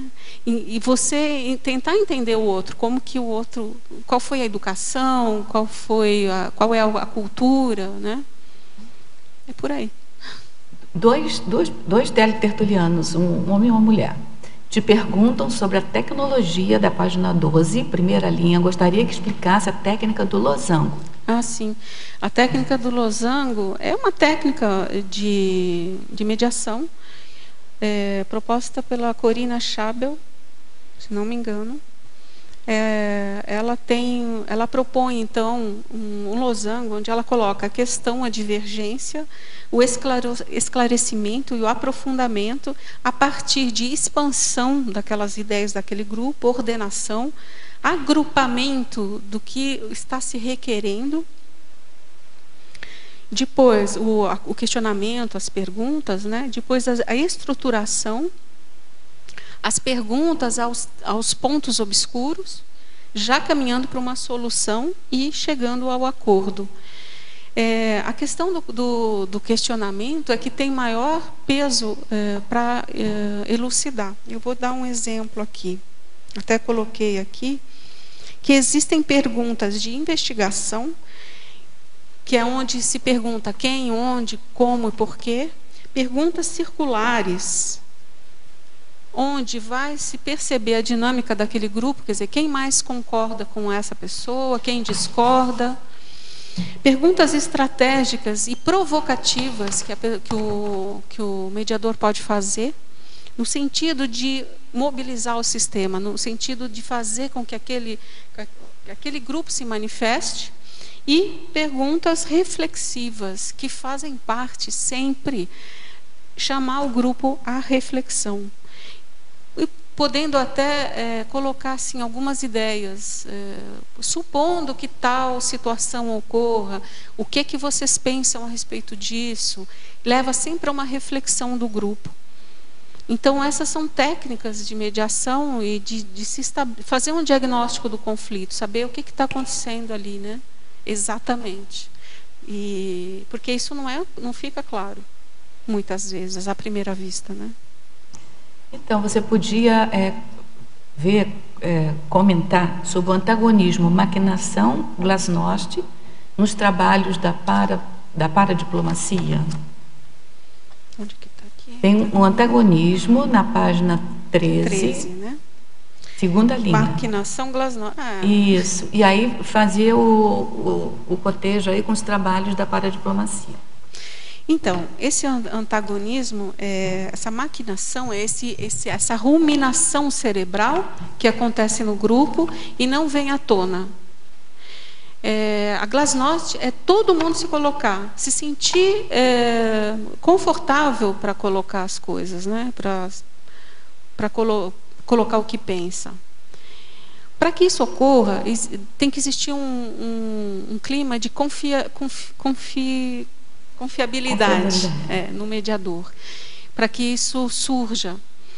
E esse caso é importantíssimo porque é onde o assédio mais vai ficar apegado ali àquele grupo, no que não foi dito, né? Na ruminação cerebral, na maquinação, é onde o trafar, né? Grupal, e é onde o assédio vai ficar. O oculto pega, né? O assédio pega, e não vem à tona. Ocultado ali. O assédio pega e não. E é onde tem que existir a glasnost. A glasnost é exatamente a vacina. É trazer à tona, esclarecer a consciência, esclarecer a consciência. Na fatologia, página 12, segunda linha, de baixo para cima, poderia explicitar o construto, a análise paradiplomática pós-reunião, potencializando os aprendizados da paradiplomacia? Ah, sim. Essa análise paradiplomática, ela é fundamental após uma reunião, nos bastidores paradiplomáticos. Em geral, o mediador ele não vai estar só numa reunião grupal, por exemplo. E, geralmente há mais de um mediador. Geralmente há especialistas quando isso se fizer necessário. há secretários fazendo protocolo, né, escrevendo tudo o que acontece nessa reunião. E, ao final, então, da reunião, para entender, para esmiuçar, até para estudar o caso, esse grupo ele tem que se reunir e conversar sobre isso. Então, não adianta nada ter uma reunião paradiplomática desse nível, né, após um conflito, e pós-reunião não ter esse fechamento com a equipe. Porque é ali que novos passos vão ser estudados, vão ser analisados o resultado daquela reunião, e isso tudo implica em conhecimento para a própria equipe, né? Na trinomiologia, página 13, segunda linha, poderia explicar o trinômio bastidores paraterapêuticos, bastidores para-reeducacionais, bastidores paradiplomáticos, e depois comentar sobre como captar os bastidores paradiplomáticos para poder ajudar da melhor maneira quando em meio a um conflito. Então, começando aqui do trinômio, bastidores paraterapêuticos, porque todo conflito é parapatológico, né? Então, implica em ter um ambiente de entender essa parapatologia, de acolher também os assediadores daquele processo, acolher no sentido de esclarecer. Bastidores para-reeducativos, quer dizer, a partir do conflito, o melhor caminho consciencial é a para-reeducação. É ter uma reflexão para uma mudança de patamar. Então, eles também são para-reeducativos. Os bastidores paradiplomáticos, então, são uma maneira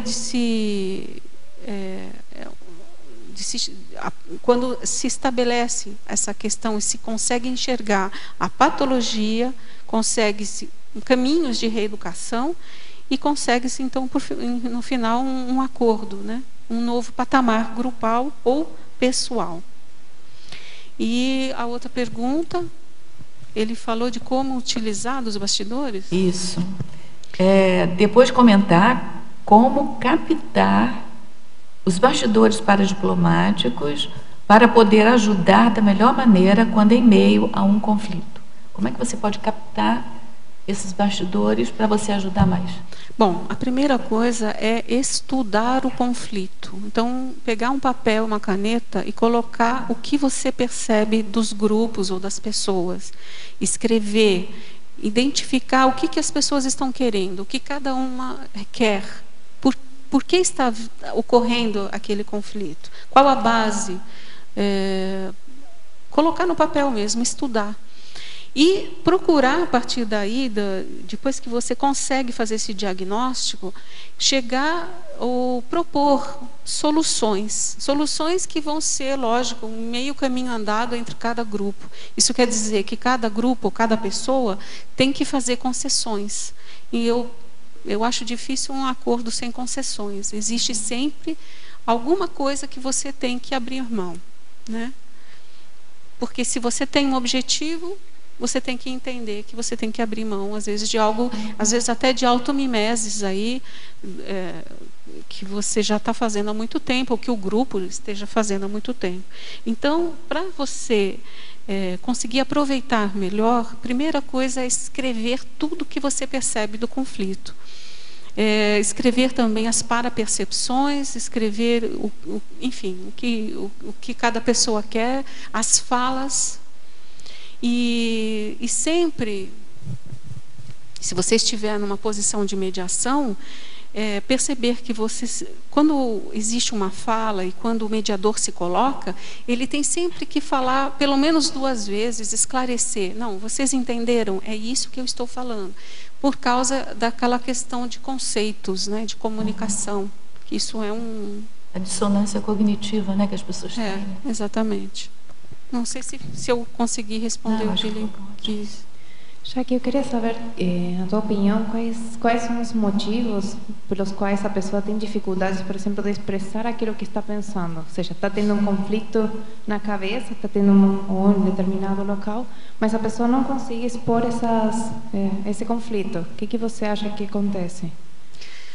Bom, tem vários fatores. Pode ser cultural, pode ser de educação, emocional, pode ser um comportamento automimético de várias vidas.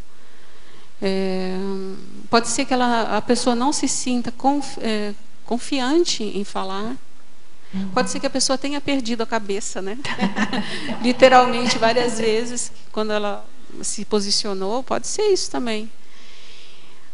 Mas sempre que existir um ambiente favorável ao diálogo e confiável, vamos dizer assim, que ela se sinta segura para falar, ela vai ter uma nova oportunidade aí, né? Mas é óbvio que é sempre uma superação da pessoa, né? Ela tem que passar, suplantar aquilo. E como ajudar nesses casos? Como você... oferecendo um ambiente de acolhimento, um ambiente favorável, em que ela se sinta segura. Às vezes nem tudo é para falar também, né? Às vezes nem tudo você vai falar mesmo, né? Gente, olha,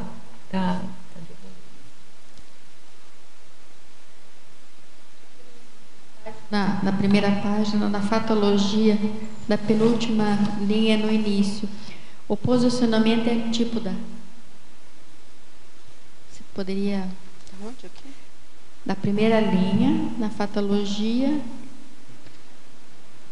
de baixo para cima. De baixo para cima. Isso. Quase no início, né?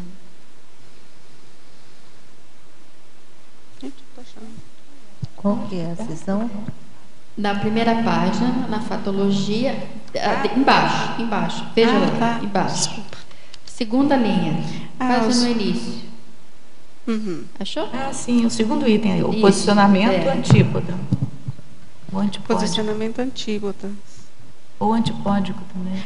O posicionamento oposto, né? O choque de posicionamentos, né? Às vezes a oposição ela é 100%, não existe nenhum ponto em comum para o mediador trabalhar, né? Aí é complicado. Aí é onde talvez ocorram mais reuniões de bastidores para conseguir chegar num acordo. E a outra pergunta, pelo menos, é o seguinte, que eu acho interessante, assim. Aquela mãe, certo, que recebe como filho o assediador. Só que, lógico, antes que esse processo da ressoma, da consciência vir para o intrafísico, houve um acordo paradiplomático no extrafísico. Você tem alguma casuística, você estudou, como que é? Porque eu acho super interessante, né? Quer dizer, vem numa condição assim, bem mãe e filho, e como que é isso aí? Que eu acho que assim que também... Mas tem acordo? A primeira pergunta sempre tem acordo. Eu não sei se tem acordo. O assediador... Estou falando daquela casuística em que ela aceita, né? Porque a gente sabe, tem aquele que tem quantidade energética, etc. E tal. Mas vamos pegar o caso positivo. Ela aceitou, certo? Aí você já acompanhou algum caso, já viu, já estudou? Já acompanhei de perto.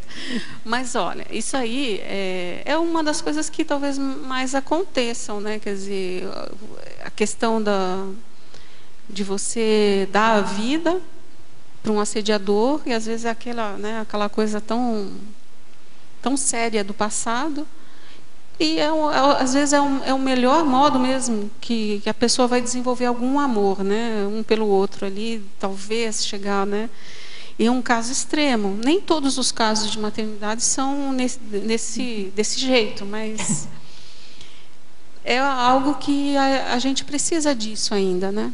Quer dizer, o filho que saindo ali, né, nascendo no próprio ventre da mãe, que é um assediador do passado, isso tem. Muitas vezes você vai perceber pelas energias, às vezes a mãe passa mal, né, ela tem mais enjoo, sei lá, existe às vezes um processo ali. Mas tudo concorre para uma ressoma, né? Pelo menos há um trabalho de amparo para que aquilo dê certo, que realmente chegue aquela gravidez ao fim, que nasça aquele filho, que haja reconciliação. Eu acho que é por aí, né? Quer dizer, quando chega num ponto que não tem como, é um caminho que os amparadores ficam bem contentes quando dá certo, né? Dá certo, né? Obrigada. Não sei se eu respondi assim o que você achava. Jaqueline, eu queria que você ampliasse na enumerologia, página 12, os bastidores dos modelos mentais e depois os bastidores do parasensoriamento investigativo. Esses bastidores fazem parte do diagnóstico do conflito. Então, quando o mediador ele vai perceber como funcionam aqueles grupos, como funciona aquela pessoa, o que ela pede para si, qual é o motivo ali do litígio, né? E porque cada pessoa tem um jeito de pensar, tem um modelo mental, tem uma cultura, tem uma educação, tem as suas fraquezas, né, as suas fragilidades e também os seus pontos fortes, né? Então o mediador ele vai perceber isso, o que vai pegar, o que vai ser positivo para aquele grupo ou não. É meio um exercício de maternagem, né? Tem que olhar e tem que conseguir que eles entrem em um acordo, né? E o outro é os bastidores o parasensoriamento investigativo é aquela condição que o primeiro passo quando se começa uma reunião de resolução de conflitos, né? É você entender o que está acontecendo, é você perceber pelo parapsiquismo quem está envolvido realmente ali, quais as consciências, qual o padrão, quais os amparadores técnicos que estão ali ajudando, qual é o padrão pensênico. Esse é o parasensoriamento investigativo. É de investigação, é um primeiro passo para você conseguir estudar o conflito. Jaqueline, gostaria que falara na página 12 da fatologia, antepenúltima linha, você faz uma série de itens que dá conta do que a gente entende do que é paradiplomacia, né? Quando intervém a paradiplomacia, que é o exercício lúcido do paradireito, a TARES avançada, a visão de conjunto do mediador. Poderia ampliar? Isso. Porque naquele momento, aquele grupo ou aquelas pessoas, elas têm os mesmos direitos de se expressar, de falar. Cada um está puxando a sardinha para o seu lado, né? Mas, enfim, elas têm que se manifestar, elas têm que falar e se colocar. A TARES avançada, porque o mediador, no fundo, o papel dele é de TARES, é de esclarecer, é de trazer alguns pontos, de fazer o grupo refletir, as pessoas refletirem. A visão de conjunto dele é importante porque ele vai ter uma visão ampliada ali das coisas que estão interagindo ali, dos fatores que estão ali ou que são de fora também. Se existem pessoas de fora do grupo que estão interagindo também, às vezes favoravelmente, às vezes não. O consenso, que é realmente chegar num ponto que vai favorecer as partes de uma, ou pelo menos favorecer em 50%, pode não atender totalmente, e chegar então a um acordo, né? a um novo patamar, a um novo comportamento. E o mais importante é que esse acordo realmente siga e que ocorra aí algum nível de pacificação nesse grupo, né?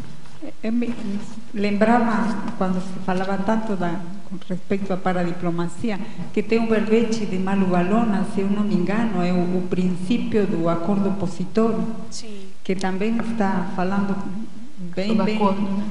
Sim, bem importante, não? Todo o trabalho do mediador, a lucidez que tem que ter para aprofundar no esclarecimento das partes e conseguir que cada um possa ceder uma parte para um acordo, né? Sim, é por isso que é importante ver o que tem em comum, o que tem em comum com relação àquele grupo, os dois grupos ou as pessoas, quais os pontos que elas concordam, se existem algum, né? Porque a partir daí você amplia, então, esse entendimento, a partir desses pontos que são incomuns, são comuns aos dois. Obrigada. Estudando uma listagem que o professor Valdo tem no Homo Sapiens Pacífico sobre tratados de paz e comparando aquela listagem com a listagem dos grupos, né, de revolucionários, você às vezes percebe, às vezes não, com frequência você percebe que alguns acordos eles já são pensados para que no futuro próximo estoure um outro conflito que vai necessitar de um outro tratado de paz. Você acha que nesses casos foi má intenção ou a paradiplomacia não foi bem empregada ali? Então, esse é um ponto que eu já ouvi, inclusive, um pesquisador, num outro verbete que eu apresentei, que ele comentou isso, que os acordos, às vezes, são toscos, né? Realmente não conseguem atingir o objetivo. Mas, gente, a gente precisa ver o seguinte, o acordo, ele é um retrato, infelizmente, do que aquele grupo conseguiu. Naquele momento. Naquele momento. Então, a gente não pode pensar num acordo muito além, porque não vai ter, aqueles grupos não vão conseguir chegar naquele nível. Então, eles são realmente, um retrato do conflito, entendeu? Daquele entendimento. Eu penso que a diplomacia também tem as suas falhas, né? Pode também ocorrer de ter uma falha mesmo na escrita daquele acordo. Muitos acordos eles foram escritos e nunca foram cumpridos, né? Então a gente vê que é difícil, é um trabalho árduo, mas o acordo é uma foto daquele grupo. Então às vezes não tem como avançar muito. Às vezes é até um paliativo, né? É algo assim momentâneo, mas qualquer ato que vá melhorar um pouco aquela situação já é... Economia de males, então. Exatamente. Jaqueline, uma pessoa que queira desenvolver essa habilidade de paradiplomacia, quais são os atributos que essa pessoa deve desenvolver? Bom... Além, óbvio, da paradiplomacia, mas o que está na base da paradiplomacia? Primeiro, gostar de estudar muito, utilizar o seu parapsiquismo, a sua capacidade de observação, a sua acuidade,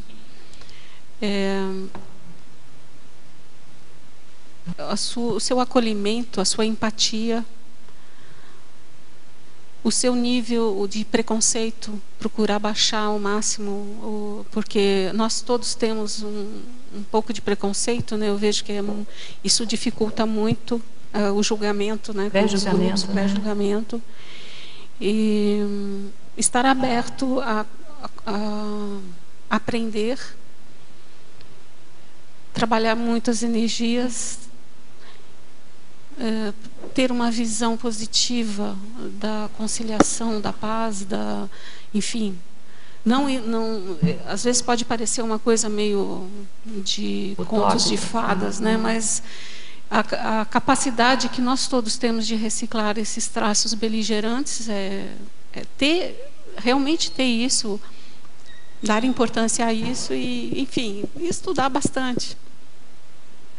Jaque, eu queria pegar esse gancho aí, estava pensando aqui na importância da paradiplomacia para a intermissiologia, né, para a próxima intermissão, porque às vezes a gente pensa muito nos conflitos envolvendo grandes grupos e pessoas mediando, Mas eu acho que esse trabalho que vai ser feito de liderança interassistencial, no fundo, ele é um processo paradiplomático, às vezes, né, daquela consegue-se com uma outra, ou vai ser feita uma condição assim. E todos esses trafores que você comentou, e esses atributos que a gente tem que desenvolver, na verdade, a gente vai usá-los, já podemos usar nessa vida, óbvio, mas na próxima permissão acho que eles vão ser muito necessários para a gente poder rever pessoas que a gente não vê há muito tempo e ver o que ficou de mal parado, né, desses conflitos, do que foi possível ser feito no passado, daquele momento que às vezes ficou mal parado e a gente vai retomar, né? O que você pensa disso, da importância da paradiplomacia para a próxima intermissão, né? Total, né? Total, porque, como eu falei, em todo o trabalho de assistência existe a paradiplomacia. Existe essa preocupação de você cuidar das consciências, né? Pode parecer uma coisa maternal de novo, né? Mas essa preocupação de você cuidar de cada um de nós, né? Cada um das pessoas que você conhece. Isso, aquela coisa que vinha, aquele insight dos amparadores, não esqueça de ninguém, tem muito a ver com isso, né?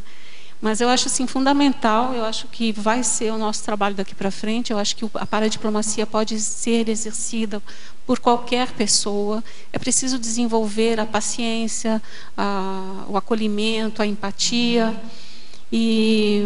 Mas nós todos temos isso dentro de nós, é questão de você realmente desenvolver e ter sempre um objetivo, que é, nós somos mini peças mesmo, né? Fazemos parte de equipes, obviamente existem consciências muito mais lúcidas do que nós, é essa conexão que a gente tem que procurar sempre para a gente fazer o melhor, né? Então é isso, é estudar e procurar também sanar os conflitos pessoais, né? Essa pergunta que o Pedro trouxe, acho que é bem interessante, porque assim, quando a gente fala em paradiplomacia e conflito, a gente sempre acha que tem pessoas exteriores a você em conflito e que você vai mediar. Só que na liderança interassistencial, nós somos os líderes. Os líderes, nós somos a pauta é a gente. Então, a gente vai ter que mediar possíveis conflitos entre aqueles que a gente está resgatando e nós. Então, vai caber assim, vai ter necessidade de muito autodiscernimento, né? E a questão da liderança dentro do conflito, ela é importantíssima, né? A partir do líder, muda todo o grupo. O líder tem que dar o exemplo, o líder, a responsabilidade, exatamente. Então, primeiro perceber que todos nós somos líderes, né? Nós temos capacidade de ser, então, e fazer acontecer. Mas é fundamental isso. Jaqueline, parabéns pelo teu verbete, parabéns pela sua exposição, a gente agradece muito. Muitas perguntas, e eu sempre digo assim, quando acontece muitas perguntas, é sinal, é um indicador que você precisa fazer muito mais verbetes, entendeu? Então a gente está aguardando aí os outros verbetes seus. A gente agradece a presença de todos vocês pelas perguntas, pelas energias, né, para compor aqui o campo, não só dos tertulianos, quanto dos teletertulianos. E a gente sempre faz aquele convite para vocês participarem conosco diariamente, de 12h30 a 2h30 da tarde, que são os tertulianos com os teletertulianos e o verbetógrafo do dia, que movimenta aqui o nosso debate. Então a gente conta com vocês e a gente passa então para os nossos comerciais. Boa tarde. As pontuações da tertúlia de hoje são 30 assinaturas no livro de presença, 11 perguntas presenciais, 33 perguntas online. Temos 5 recados. Alba, SCP-2 de Foz. Patrícia, Cosmoetos. Daiane, Escola de Parapsiquismo.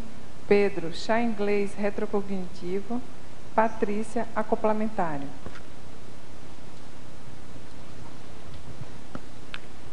Boa tarde a todos.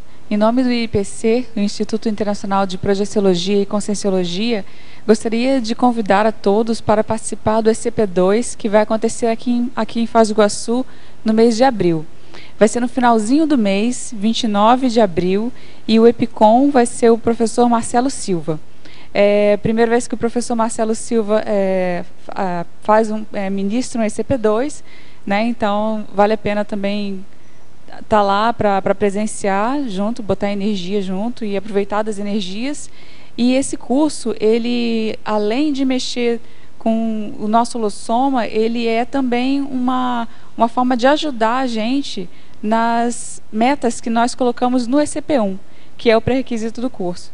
Então, no ECP1, em geral, as pessoas colocam metas de vida, né, atualizações, às vezes questões de mudança de rota, e lá no ECP2 tem uma chuveirada e uma energizada para essas metas poderem ser cumpridas e alcançadas. Então, vocês estão todos convidados aqui, abril 29, de 29 a 1º de maio, vai ser no final de semana, né? Vai ser no Hotel Interlúdio. Aguardamos vocês lá. Boa tarde. A Cosmoetos convida a todos para o curso de Energocosmoeticograma. O curso propicia o campo teórico prático para o aluno detalhar de que modo a autocosmeticoanálise de sua manifestação energossomática está ajudando em sua autoevolução. O curso será nos dias 27 e 28 de fevereiro, próximo fim de semana, no Cosmoeticário. E informações para o curso 45 91 29 41 22. Obrigada. Boa tarde a todos. Eu gostaria de convidá-los a participarem da Escola de Parapsiquismo, que acontece aqui no CAEC. Nessa atividade, nós trabalhamos com a metodologia de competências parapsíquicas, que envolve, por exemplo, o conteúdo teórico, você conhecer o conteúdo teórico, a habilidade, que envolve a parte técnica, você saber fazer, você conhecer o passo a passo daquela técnica, e a atitude, que seria você empregar aquela técnica em diferentes situações no cotidiano, nas coisas que acontecem na nossa vida. Aí, para vocês terem uma ideia, nós trabalhamos com um total de 23 competências parapsíquicas, desde aquelas mais simples até as mais complexas. Aí, para dar exemplo, temos a exteriorização de energias com uma série de exercícios para a pessoa aprender todo esse passo a passo e, ao mesmo tempo, adquirir sensibilidade.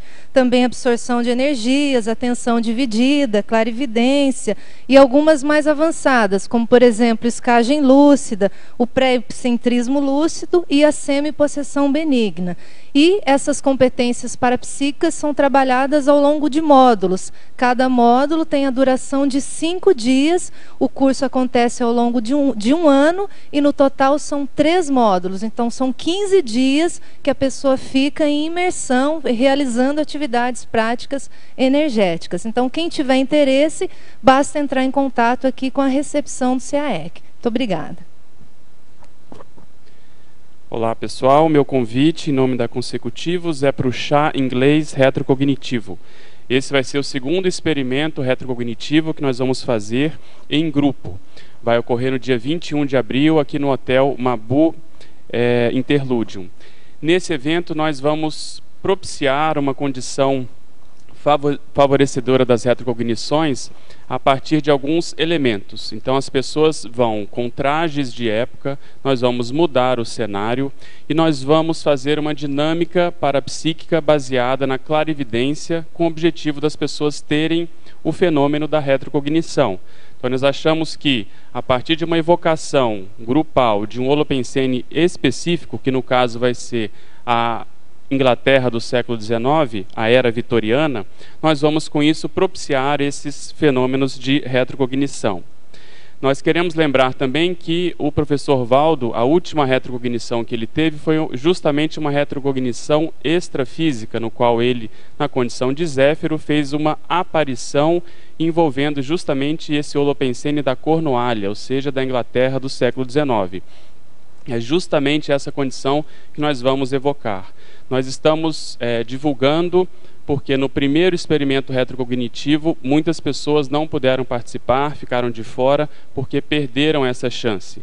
Então nós já estamos com metade das vagas ocupadas, então quem tiver interesse, por favor, entre em contato conosco a partir do site da Consecutivos, www.consecutivos.org.br ou na recepção do CAEC.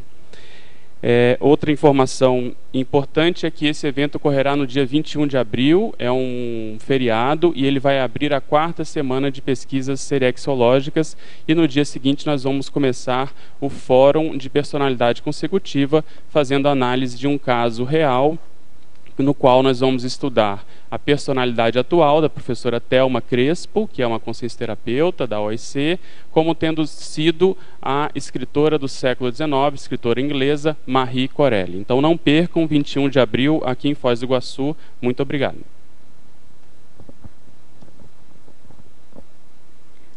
Boa tarde a todos. O CAEC convida para o acoplamentário que vai acontecer no próximo final de semana, dia 26 a 28 de fevereiro, com o tema Parapsiquismo Intelectual. Os EPICONs são a Cristiane Ferraro, a Miriam Sanches e o Hernani Brito. O acoplamentário é um curso de campo e não tem pré-requisito, o que significa que você não precisa conhecer nada da Conscienciologia para participar. É um curso que visa desenvolver atributos parapsíquicos, em especial a clarividência, a psicometria, o acoplamento áurico. Se você tem interesse, entre em contato com a recepção do CAEC. O telefone é 45 3525 2652. Obrigada.